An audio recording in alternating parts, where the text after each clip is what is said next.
Guys, di video kali ini kita bakal kenalan dengan apa yang namanya ukuran pemusatan data. Nah, ukuran pemusatan data sendiri sebenarnya udah diajarin ya sama guru-guru kalian di kelas 12 semester 1 di materi statistika.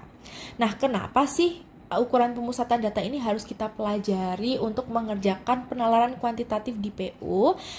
Di PU sendiri, di penalaran umum UTBK sendiri, itu biasanya ada yang namanya materi interpretasi data. Nah, interpretasi data itu materi dasar yang harus kalian kuasai adalah menghitung rata-rata, terus mengerti apa yang namanya nilai tengah atau modus dan sebagainya. Jadi penting untuk kalian itu paham terkait dengan ukuran pemusatan data. Nah, ukuran pemusatan data sendiri itu adalah cara untuk menemukan nilai yang mewakili suatu kumpulan data. Jadi kan kalau misalnya kalian itu menemukan data atau melihat sebuah data, itu kan nggak yang ditelan mentah-mentah ya. Kalian harus memproses kumpulan data itu menjadi suatu output atau kesimpulan yang ringkas. Contoh kasusnya misalnya,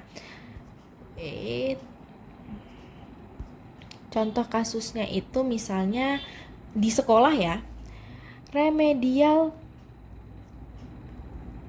bagi siswa yang nilainya di bawah rata-rata. Nah, kalau misalnya guru bilang nih ke kalian, kalian remedial nih bagi siswa yang nilainya di bawah rata-rata. Nah, rata-ratanya itu gimana sih kita carinya? Terus kalau untuk contoh kasus di ekonomi itu sendiri, misalnya penjualan tepung yang paling tinggi. Nah, misalnya kalian pengen tahu nih penjualan tepung apa sih yang paling tinggi di supermarket? Apakah tepung tapioka, tepung terigu, apakah tepung beras dan seterusnya. Nah, ini kalian harus memanfaatkan kemampuan kalian menghitung ukuran pemusatan data, yakni kalau misalnya penjualan tepung yang paling tinggi berarti kita melihat tepung apa yang sering dibeli. Berarti kita pakai modus. Kalau yang rata-rata, ya berarti pakai rata-rata ya. Seperti itu. Nah, kira-kira kegunaan lain untuk ukuran pemusatan data itu apa sih? Apakah ada selain ini?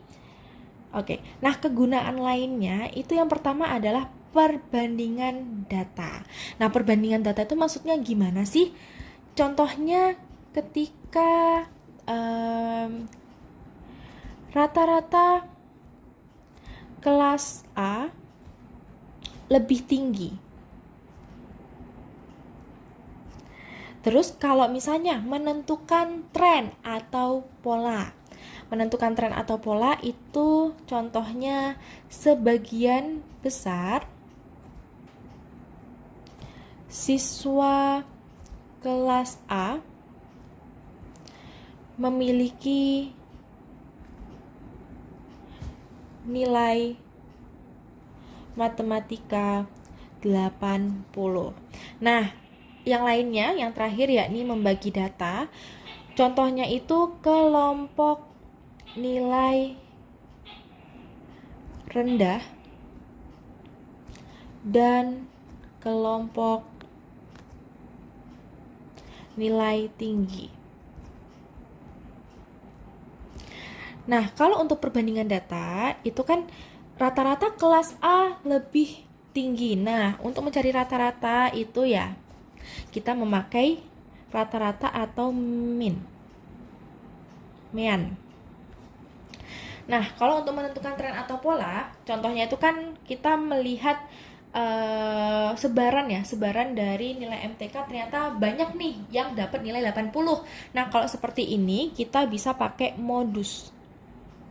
Nah, kalau misalnya untuk membagi data, kayak misalnya nih kita pengen lihat kelompok nilai rendah dan kelompok nilai tinggi. Berarti kan kita harus tahu tengah-tengahnya ya. Nah, kalau tengah-tengah itu pakai namanya nilai tengah atau median. Nah, jadi kita bakal belajar lebih lanjut terkait dengan mean atau mean, rata-rata, modus, dan juga median atau nilai tengah.